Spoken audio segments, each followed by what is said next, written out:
Welcome to the Macdownunder Podcast for all Australian Apple computer enthusiasts and collectors. Welcome to episode 4 of the Macdownunder Podcast. I'm Justin, and thanks to all those that have tuned in to the first 3 episodes and left comments. We're still tweaking the show based on the feedback that we're receiving and hope that you are enjoying it. Don't forget to comment below to help us improve. Now, in this episode, it's the companion piece to episode 2 where we talked about how far we've travelled to pick up an Apple collectible. But this is the shipping episode. So whether to ship or not to ship, that's the question when moving Apple collectibles around the place.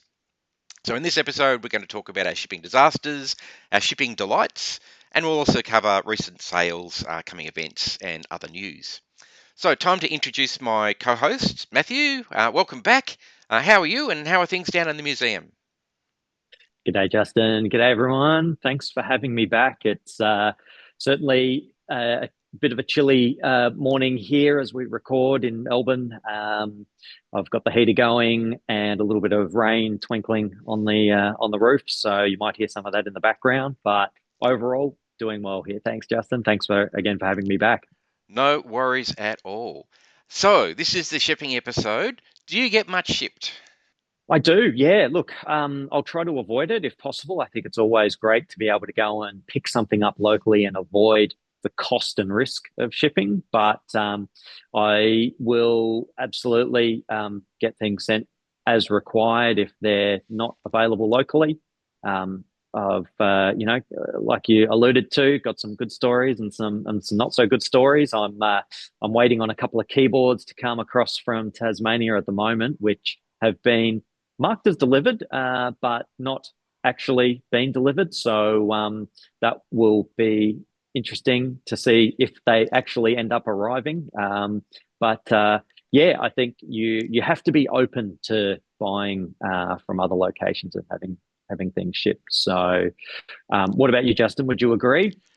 I would. I started, we haven't had this story, but I started on eBay in 1997 when it was still a US only service. And so everything I got off that was shipped. And that's back when Australia didn't have really much in the collectible line. We're much better these days.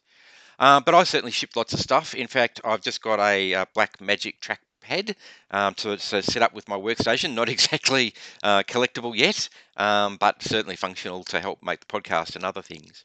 And actually, it was an interesting case. It came from New South Wales. It took 3 days, and it cost next to nothing. And similarly, I've had a battery charger, an Apple battery charger. I think it was the ones that came with the original Magic mouse. It came from Queensland through the national domestic carrier, and it cost more than double and took almost 3 to 4 times as long. So I think you really do need to be careful thinking about how you ship. I've got a few questions sort of listed down there, sort of, how do you decide whether something should be shipped? If you get an option, what shipping method do you use? And I think, my recent experience is actually, I think there are other options out there rather than default go to the local shop. I guess the other issue is, do you let the seller pack it, particularly if you know it's something that's fragile? We'll probably come back to that. Or do you get a shipping agent to collect it? There's some well-known shipping agents that will collect from people's houses and then package and arrange the shipping. They're extremely expensive. But I guess if you're really concerned about the state that the item might show up in and its value and so forth, then, that's, I guess, an option. And then, do you get things imported from overseas? Do you make that big decision about putting it on a plane or a ship and getting it here? And especially if it's from a country that you're not familiar with. Maybe, it's, I bought some stuff from Germany recently and had to use Google Translate to talk to the sellers. And things get lost in translation about everything, including how it's packed and how it gets shipped. So, do you take that risk if it's something you really want? Well, I have recently, but we'll might talk about some of that in a minute. So Matt, have you had any shipping disasters recently? Shipping disasters. Well, we won't classify my keyboards just as a disaster just yet. So hopefully, again, they arrive. Maybe I can give an update on a later episode whether or not they land or not. They've actually been marked as delivered prior to them being received at the sorting facility. So that's an interesting one. But I've had a couple of things. I think, for me, disasters are in two categories. One, it's arrived and it hasn't arrived in the condition we'd expected, and two, it hasn't arrived at all. So in the first category there, the on the disasters side of things, I actually have to say I think I have been reasonably lucky compared to a lot of other disaster stories I hear. I've received a couple of beige Macs um, with some parts broken. I think the worst was actually probably an 8100 that I had shipped from Sydney, and it was packed in housing insulation, so like roof insulation. And the seller had sort of wrapped it up, but they'd wrapped it so tightly and then boxed it so tightly, there was not any sort of room to be able to sort of move around. And yeah, unfortunately, that one arrived in quite a few pieces. I'm still putting that one back together, a bit of a jigsaw project, but that's probably the worst one I've received in the sort of the damage category. In the lost category, I had a couple of black MacBooks that were dispatched and just never arrived. They were an eBay purchase. They were coming from interstate. I think it was Queensland. And yeah, there was two of them, which I was able to snag sort of from the one buyer, bundle them up together. It was a lot of two. And yeah, unfortunately, never arrived. So I felt really upset about that. Recovered my money through eBay, thankfully, but I would have much preferred to have had the items arrive, which would have been even better. So that's yeah, they're probably my two highlights in terms of disasters. But yeah, Justin, what about you? Any sad stories? Oh, yeah, a few. I think, given the number of things that I've had shipped, I think I've been remarkably lucky. Unfortunately, the things that I've had issues with, and I guess why they stand out in my mind, and I've spoken about them online previously, is they were things that were really quite collectible, and I was really keen to get. I guess that's why I had them shipped from other places. So the first one was in the late 90s, and it was a Apple set-top box prototype. So even the sort of semi-production ones that are around are pretty rare, but this was a rack-mounted grey metal case prototype that was Mm. coming across from the US. Back before tracking was a thing. Back when if you sent things via surface, via sea mail, it was just so cheap and easy to do, but it took 3 to 4 months. And so, of course, after 3 to 4 months and it hasn't arrived, what do you do? The seller wasn't interested anymore. eBay wasn't interested anymore. So I never got my money back. Not that I spent an awful lot of money on it, but I didn't get what I'd purchased, and that was really distressing. So someone's got it. I've seen similar things online, so I suspect it might have been the one that got away, sadly. So yes, Gosh. I've had something go missing, but really no way to do anything about that back in the day. This was late 90s. So I guess the other story I've got some pictures. I think we'll use some pictures from here on in actually. PowerBook 550C from Japan. So only released in Japan. I know there's a couple available now out of the US, but they've been moved from Japan. This came from one of the more reputable sites that arrange to pack and send and do everything for you. And as you can see, the box is pretty well intact. The second photo there probably gives it away. There was only really paper packing and not much of it, and maybe one, possibly two layers of bubble wrap on the laptop. And it'll come to the hints and tips that we've got later on for packing things. But I still don't understand how you can get a crack in the case like that third photo, the second top on the right, where Mm. clearly something sharp has pushed all the way through the box to the point where it's cracked the case, and not on the edges either. And then that top right photo, I suspect is straight under where that force was applied. Is a crack on the inside screen bezel. Again, defies logic how that could actually happen, and the damage that probably happened on the way through the case as well. And then, so these are all from the same machine. And then I knew there were things rattling around in the bottom of the box, and you can see that the feet of the 550. Now, these feet are pretty solid. People that have got PowerBook 500s realize the feet here are pretty solid. So how it can break into multiple pieces is just beyond me. I have no reason to believe it was sabotaged by the seller. There's no reason to believe that at all.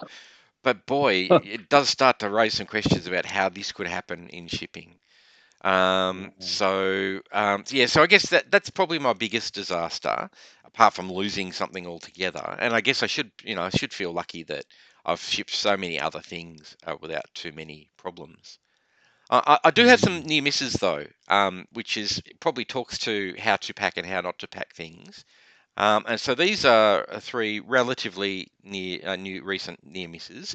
So on the left is a Blueberry iBook that came, I think, from New South Wales, and the seller packed it in their probably handmade case, which is lovely, complete with all the other accessories and hardware rubbing up against the machine in the handmade linen bag, with no padding around it, no shock absorbing. In fact, it rattled around in the box. So what you see there is it literally when I've opened the box to see what's inside. I'm surprised it didn't have any damage. Testament to the iBook and how it was put together. It was designed for schools and for a fairly rugged life. And for me, that was helpful because it survived. But for the grace of someone, I suspect. The one in the middle, now, this was from a well-known German seller who makes Apple I replicas, and they did a really great job at packing, I've got to say. So it's not a reflection on the seller. But if you have a look at how it arrived on my doorstep, the corners were torn open. You can probably see, I haven't got a better photo than this one, but you can probably see that it's been crushed. The front side there has definitely got like wiggles and zigzags in it where it's been crushed. And I had a nice note in it from our local border customs people saying, we had to open this today. And it's like, yeah, you didn't do a very good job and you didn't do a great job at putting it back up. So something else I hadn't really anticipated is that our own customs service might actually play a part in damaging things as they come through. I don't think an Apple I circuit board attached to an acrylic base and a book is anything terribly circumspect, but apparently the Border Force thought it was. May have been curious. They may have wanted to get their eyes on it. So, maybe they wanted one. Just out of curiosity. Yeah, that's right. And then the other near miss, and it works. It arrived. It's intact, thank goodness. Which is why I took photos as I went. You can tell. And the other one that was big near miss on the right there was some Bose Apple speakers. And so some of you will know that in the late 80s, Bose made some white stereo speakers with Apple logos on them, matched the Apple IIgs in particular, and a whole range of other things. And I found a pair online and had them sent across, and this is how they arrived. So the box was collapsed, torn up everywhere. Fortunately, the speakers, again, really well designed and survived, which was fantastic. But just tells you how close you can be to disaster. All right, well, I think that's probably enough bad news. Let's talk about the good side of shipping, about the shipping delights. So, Matt, have you had any shipping delights? I'm sure you've had lots of stuff that's arrived at the museum. Yes, I have. I've got one in particular, I think, that sort of stands out. And I was so delighted by receiving this one that I made a video of it and put it up on the Mac Museum YouTube channel. It's one of the few videos that's up there. But I was really happy to be able to secure all five of the original Imac G3, the 5 flavors with the tray load, plus all 6 of the iBook clamshells in one go from a friend of Macdownunder and a friend of Mac Museum, David, over in Perth in WA. So the experience getting that and having it arrive, as you can see in the photo there, on a pallet was just wonderful. But what was just so incredibly impressive was unpacking it all. and you can see the fun I had in the video that I put up. But it was just so impressive to see how well packed each of the machines was. And I didn't mention as well, just as I was sort of giving a bit of a run up there, is that there was also my beloved Macintosh TV came in the load as well. I So noticed in the um, slides, because I've taken these pictures off the YouTube video, you've got this question and something else. So it was the Mac TV. Was there something it else? was the Macintosh TV. Yeah, that's right. So it was meant to be a bit of a teaser to a future video, which will be done at some point. I think it sort of warrants the Macintosh TV Well, the having a cat's bit out of the of bag time in the now. spotlight. It is. Yeah, that's it. Spoiler alert. But um, uh, quick side note there is that when I was discussing this with David and we were talking about getting it all packaged up, he said, "Look, we're going to have one box spare in this cube, which was actually made up of 8 boxes." And he said, "Can I twist your arm to buy something else?" And he had a Macintosh TV to purchase at the time, so Wouldn't have that to twist was my the arm one too that I much, I did. don't think. No, so, but unpacking these just on back onto our focus here, which is the shipping and the packaging side of things. Um, the amount of care that was taken to ensure that the all the machines arrived was fantastic.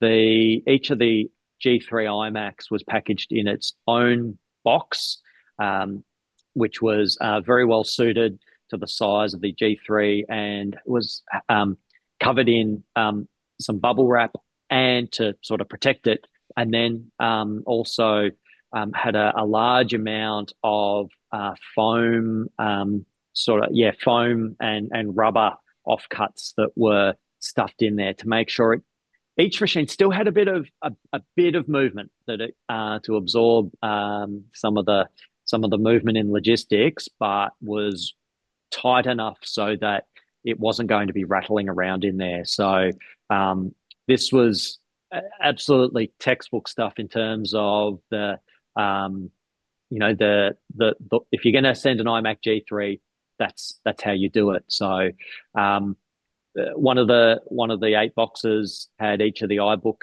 G3s, the clamshells wrapped up individually as well.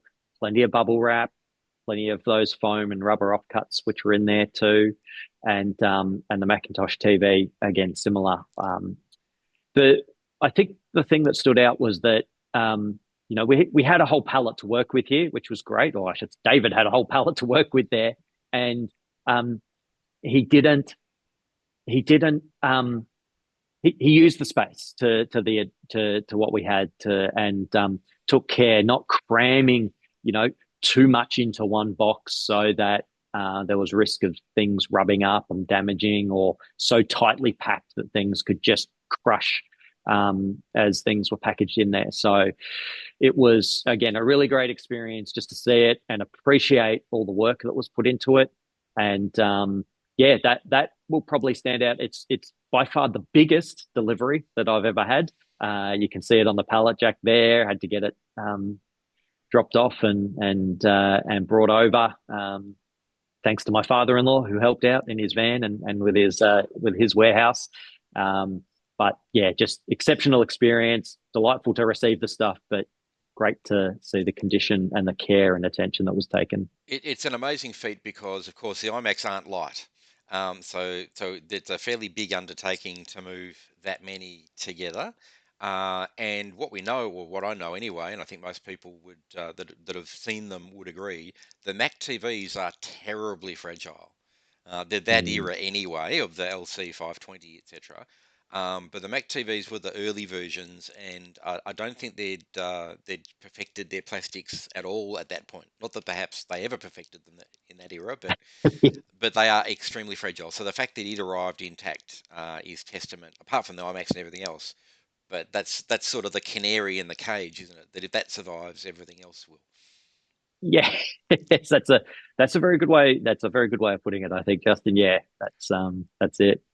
And yeah, So when I went and met David not so long ago, he mentioned how he packed that, but he also mentions how he packs things in general. So I think trying to sell me some more stuff too. We're still communicating. But he actually has a local manufacturer that custom designs the boxes he uses for shipping.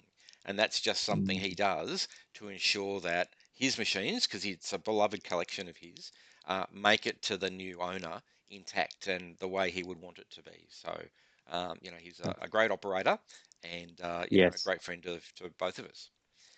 Yes, no, that's it. I've actually got just a really quick follow-up story to this though, which I thought was quite funny, is that I recently sold after having accumulated a few more machines over my time. This was a few years ago. I recently sold a strawberry Imac G3, not the same one that David sent me. This was another one that I'd come into possession of, but I sold that, and where did it end up going? Back to Perth, would you believe? So I actually I actually just sort of reversed what David had done for me into the packaging that I had retained, and it went back to Perth in just one of the boxes of the cubes, packaged up all with the same foam and probably the same bubble wrap as well that David said. So I thought that was just a funny little finish off to that. That's fantastic. It's amazing the miles these machines do in their lifetimes. So that's yeah, that would be top of the list for my delight, my shipping delight. So tell me about yours, Justin. I'm curious because I know you've had stuff like you'd alluded to and mentioned coming from all over the world. So Yeah, I've had a lot of things shipping. As I said, I've been on eBay since 1995, and the Usenet groups and lists and things earlier than that. So I've got a bit of a list of things that I've had moved that it's not an exhaustive list, but an Apple Lisa moving from America to Australia is no mean feat. I've had a couple of those. I found some locally too. Apple threes, the Mac TV. Mine was shipped from the US. The G3 all-in-one. That's a huge beast, um, and full of plastic, the wrong sort of plastic. But it arrived intact. It's got another problem at the moment in the power supply, but that's nothing to do with shipping. 20th anniversary Macintosh got across from the US. Color Classic 2 from Japan. Same group that sent me the PowerBook 550, but the Color Classic 2 survived intact and working. From Europe, I had one of the European Platinum Apple IIes. So it looks like a normal Apple IIe, a beige one, but it's in platinum as opposed to the one with the extended keyboard. So don't get those in Australia. So the only way to get that here is to ship it. And I guess most recently, I've had two Mac SEs sent across from Germany. You say, so what? Why did you get them from Germany? Some people might be aware of this story, but these are a Mac SE 1/20 and a Mac SE 1/40, and it's written on the front of the case as part of Apple Germany's education program. And so the only place you can really get these is from Europe. There's no other choice. And as Matt and I know, we've sort of had this ongoing banter about how many SE variations are there. So I couldn't resist importing these two.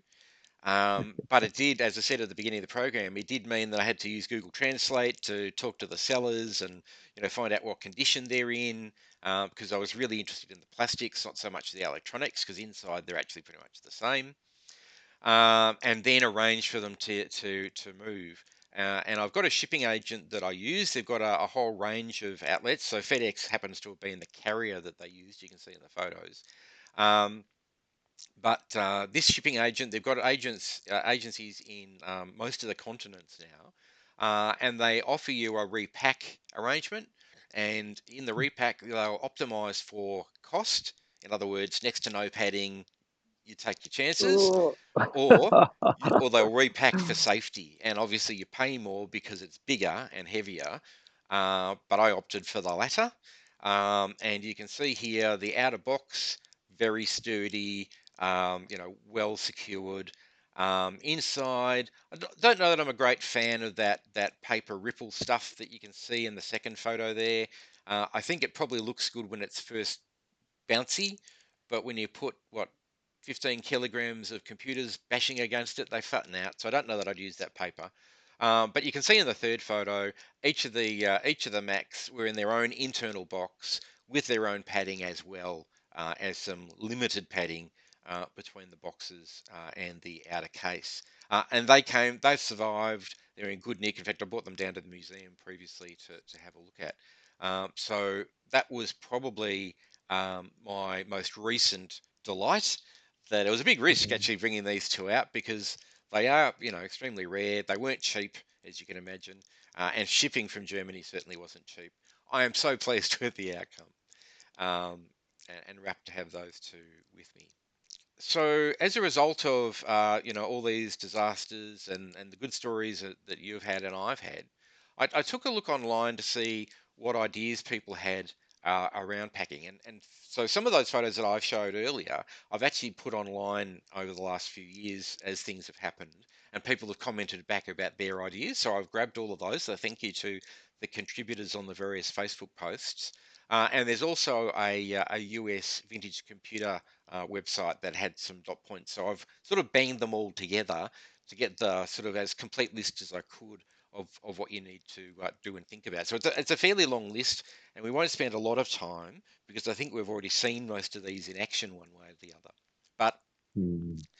the starting point, which I thought was a really good one from the US site, was to imagine this package being dropped, they said 4 feet, 1.5 meters, given a hefty kick and tossed off a truck.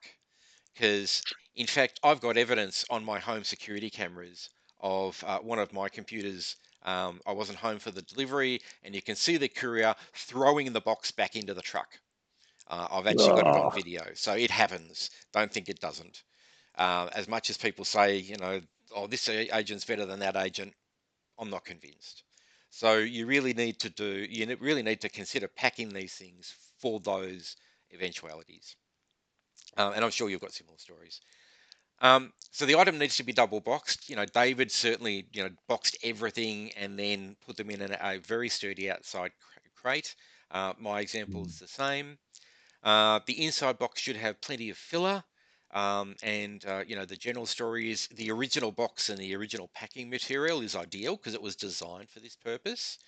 There are professional commercial services that will actually wrap your device in a plastic bag and then inject it with foam to create that like original shipping material. It's not cheap though, but again, if this is an expensive product, you might want to do that. The outer box must be sturdy because it's going to suffer all the impact. And as you saw with David's example, the more expensive heavy items, really you need a wooden crate. And David obviously did exactly the right thing with his shipment to yourself. And make sure that there's pallets that you can include so you can make it easy to move. So David ticks all the boxes, of course. Now the next bit was kind of interesting. So everyone agrees, you agree, I agree that we need filler. There seems to be a bit of a disparity around how much.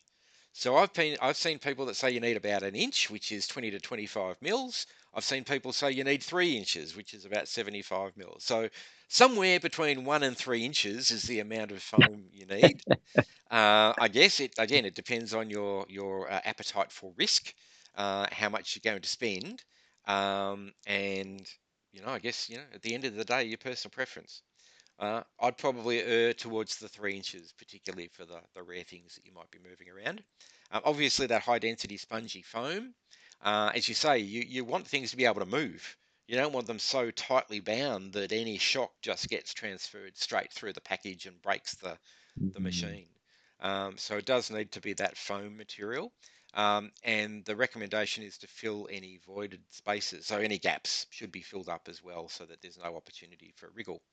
Um, and again, the jury's out from what I've seen.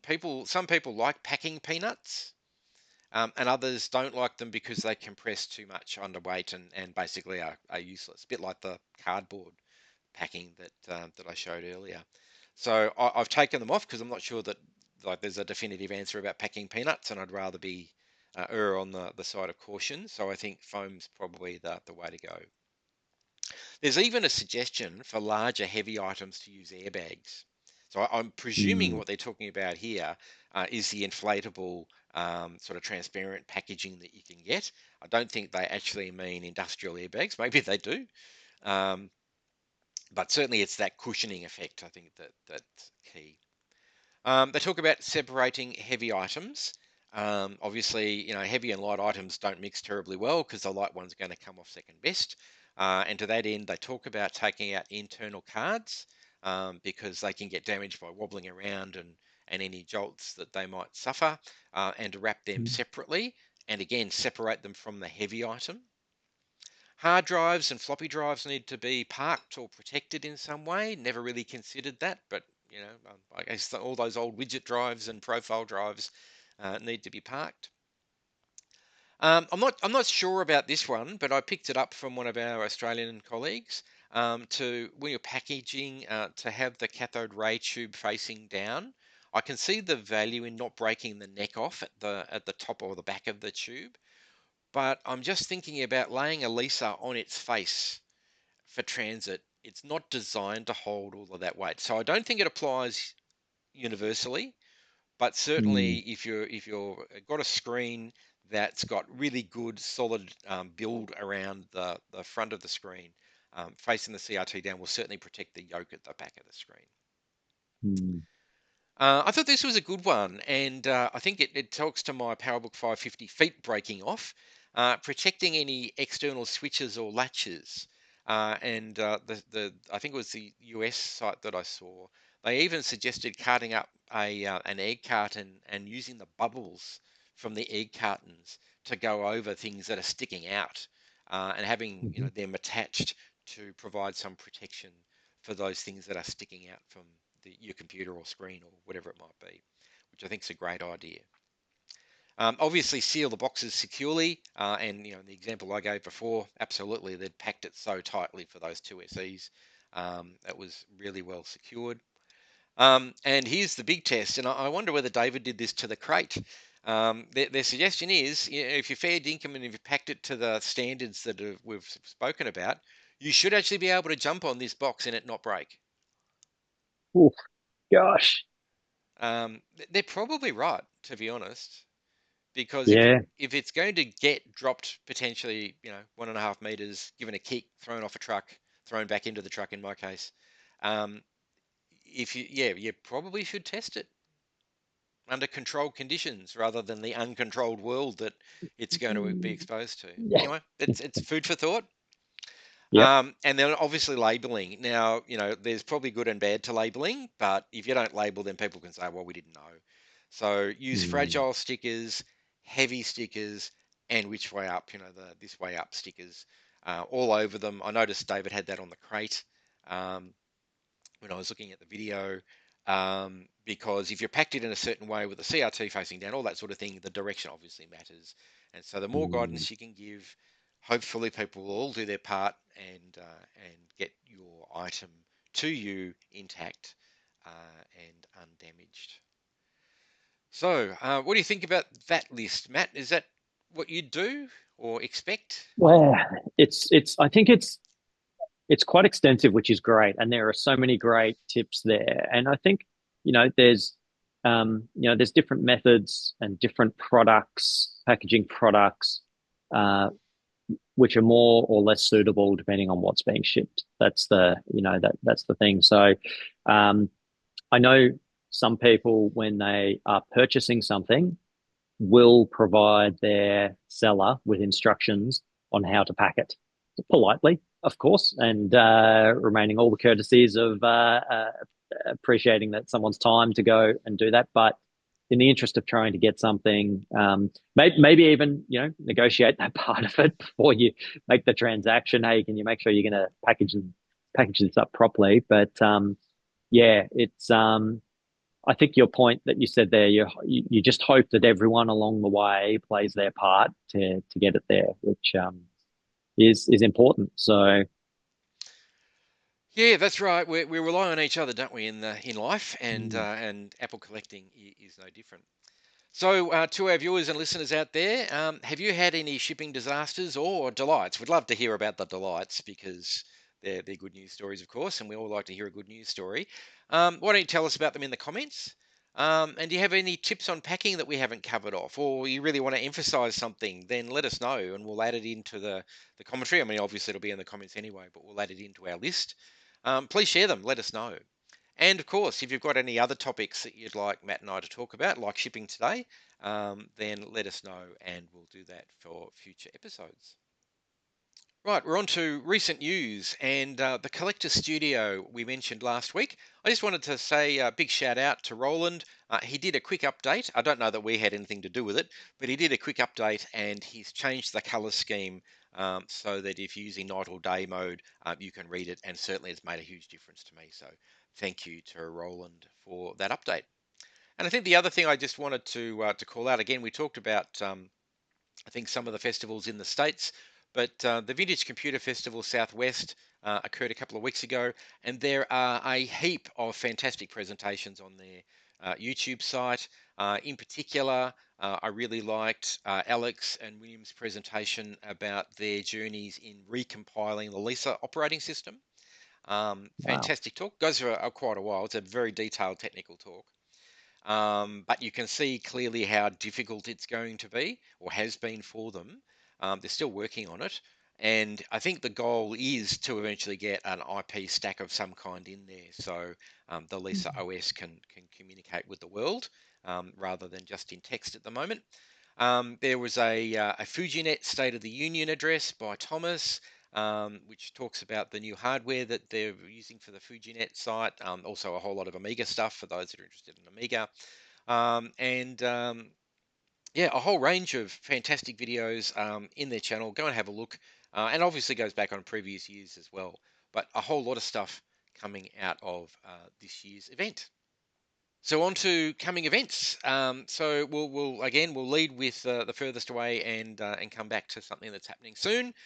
So kicking off with WasFest again. We've mentioned this over the last couple of weeks on the 26th of July in New South Wales. Again, it's in a private home, so reach out to the organisers, get registered, and get the details from them. Kansas Fest. Now, this is another one of the VCFs. This is Kansas Fest for the Apple IIs, but it's an online event.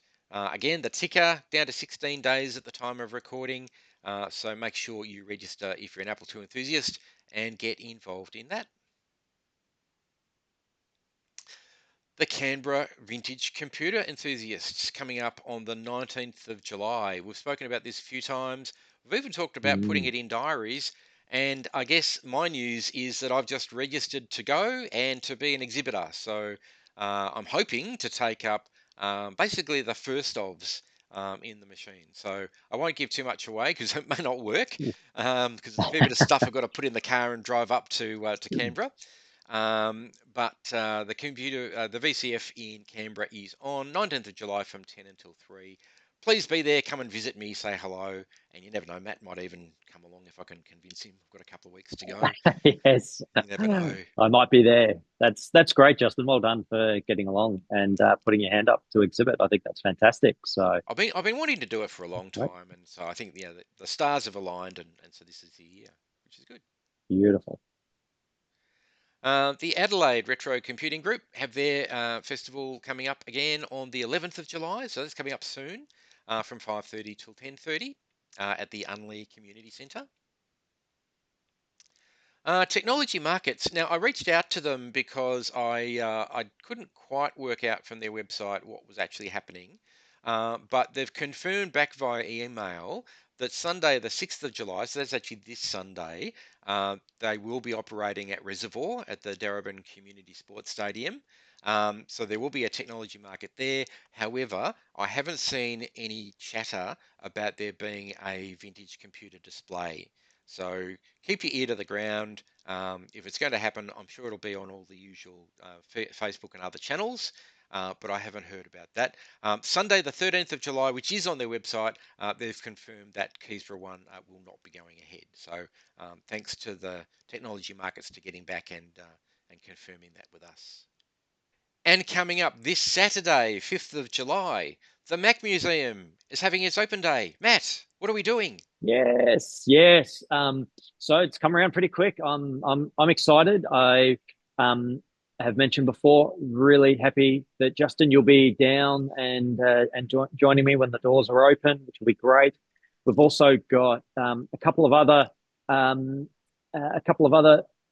people popping down who are known in the vintage and retro community. We've got Simon from Retro Rares and Nick from Apples Anonymous will be hopping down as well. So that's, at least the four of us who are passionate enthusiasts about this stuff that you can pop down and have a chat with. So it's, Mac Museum's intended to be a welcoming environment where you can come down and ask all sorts of questions. We might not have all of the answers, but be sure to get down and I'm sure you'll have a great time. And of course, you can get hands-on with some of the exhibits here, which will be up and running to be used.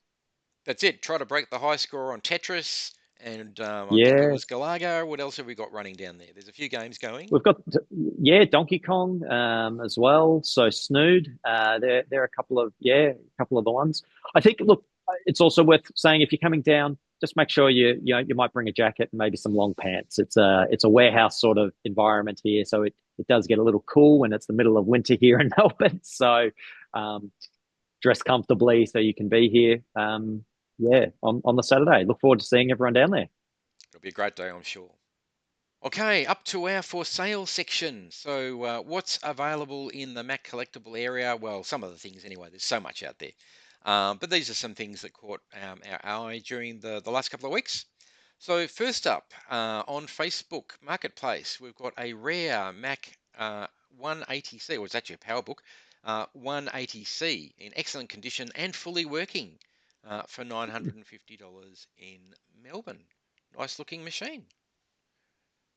Have you got something like this in the museum already? I don't have a 180C. No, I've got the similar style looking PowerBooks, but not a 180C. So screen's in great condition. Nice, doesn't look like any. Yeah. There's obviously some artifact there from the camera, but no vinegar effect, which is sadly afflicting all of these now. Yeah, no, it looks nice. Looks very good. Nice machine. Okay, next up, this is one of our, I think it's the first Gumtree ad that we've put up so far. It's not that we don't look at them. This is a Mac SE30, very popular machine, the SE30s. This one's from WA, and at the moment they're asking $1,000. Bit on the pricey side, but it's clearly working. Yeah, you've got SE30s, I believe. Yeah, it looks like I can't quite make that out. Is that a Apple extended keyboard, the first one or the second one? I think it's the first. First one. I'm just reading. Fully recap logic board, upgraded wow. ROM 2, replacing the ROM sim, and a 4 meg custom flash module. Had quite a few upgrades that they've had done to their SE30 here by the looks of things. So fair bit of work on it. So maybe $1,000 for the right person. Again, good, nice machine.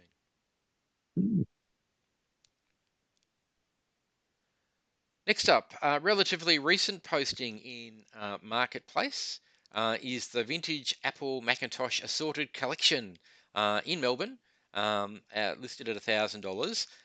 It's got a whole range of stuff. You can see there the family photo. So it's got an LC630 in box, an LC475 in box, an Apple scanner, the original black and white scanner in box, a color plus 14-inch screen in box, and a 14-inch AV display, which I know we've both gotten missing bits and pieces off. But if you're a collector and you want to, and particularly if you're starting out, that's an amazing haul.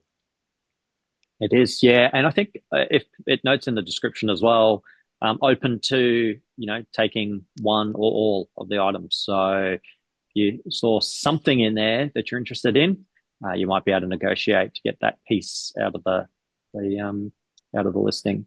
And what I missed was that the LC630 is the DOS compatible version as well. So if you're into that, it's a slightly rarer variation on the LC630. So great haul. Go and make your offer if you're interested in anything.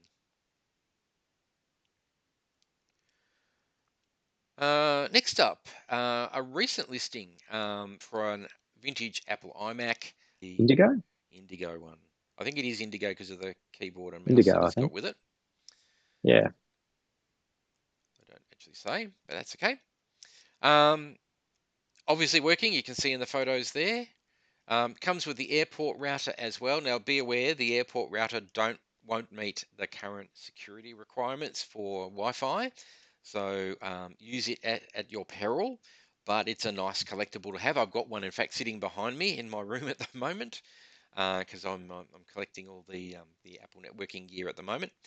So nice machine. Again, working. Looks like it's in good condition. We've got photos of most sides of it.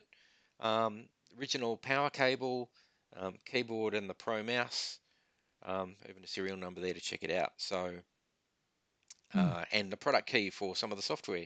I don't know what that would be. Is that an Office product key? Don't know. Looks like an Office one for everybody to use. take note of. That's it. So yeah, Imac in Melbourne, $500. Have a look.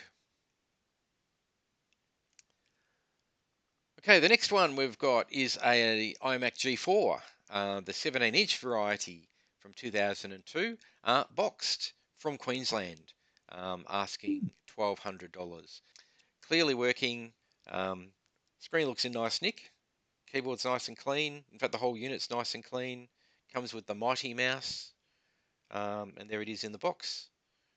And the specs, 800 megahertz, etc. Nice. So there you go.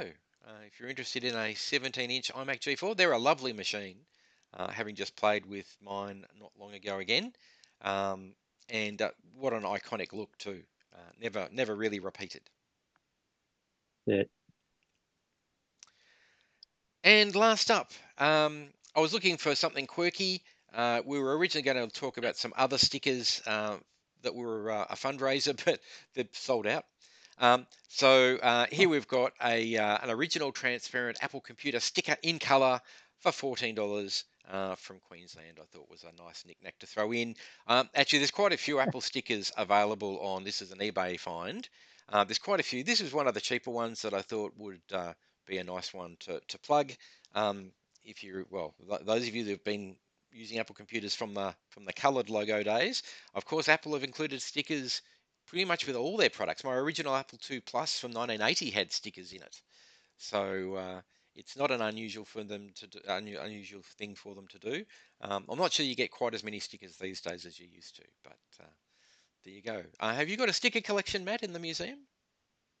I've got a handful of stickers. I would, grab them. I can remember when I was younger, if they were around or available or people had them and didn't want them, I'd sort of bundle them up. So I imagine if I was to actually go through and pull them all out, I reckon there'd be quite a few. So enough to probably put one on the back windscreen of my car, for the rest of my life, I'd say. So where they often end up. Fantastic. Well, if you need one, here's one one set from Queensland at $14.95. Well, that's the end of episode 4. Thanks again for joining us this week. Again, we appreciate any comments to help us improve down under the video, and anything particular you'd like to talk about in the future episodes. So, Matt, thinking back on shipping, any other thoughts before we close out today? I think this has been great. Just some of those lessons that we've got, those tips, I should say. Learn from our experiences and other people's experiences. If you're sending something and if you're receiving something, again, just hopefully maybe a few tips to give your seller some guidance on making sure things get to you in one piece. Yep, because that's what we want to do. We want to get our collections in one piece so we can show them to the world. Yes. As we are going to do down at the Mac Museum on this Saturday, the 5th of July. So don't forget to come down, visit the museum, see Matt and a few of us around the traps.